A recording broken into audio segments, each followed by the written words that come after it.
Welcome or welcome back to UTech Exam Prep. And for today's video, we're going to be doing this question right here. So take a minute, pause the video here, and see if you can do it yourselves.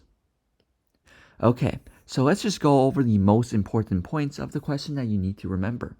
First thing is that this question uses IPv4 CIDR blocks, not IPv6. Keep that in mind. We will need it for later. Also, this question requires high availability, and plus we want the private subnets to have internet access to allow Amazon EC2 instances to download software updates.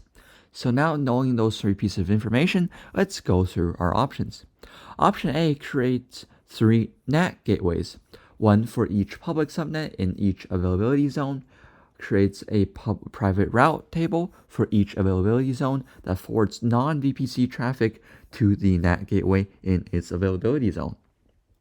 Now, already, this is a great option. Having NAT gateways allows you to access the internet while not allowing the internet to access you because it is egress only. And having a NAT gateway in each public subnet in each availability zone means it is highly available, therefore meeting the high availability requirement. And this is just overall a great option that fits all the requirements. Let's look at B, C, and D before deciding to just make sure that A is the best option. Option B creates 3 NAT instances. Now, other than the change from gateway to instances, option B is basically the exact same as option A. But NAT instances is not great in this situation because NAT instances is not managed by AWS, meaning you need to manage everything yourself, and it is just operational overhead that you don't really need.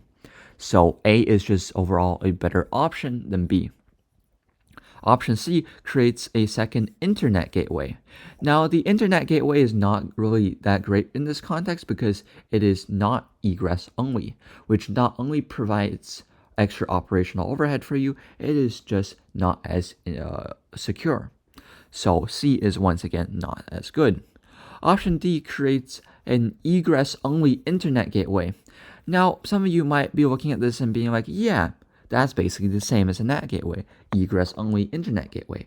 But the problem here is internet gateway is built for IPv6. Remember what I said earlier was IPv6 going to come and later in this question. Well, this is where it comes in. With us using IPv4, we have no real need for an internet gateway. So therefore, A is just going to be the best option for this question. Thank you for watching and subscribe for more.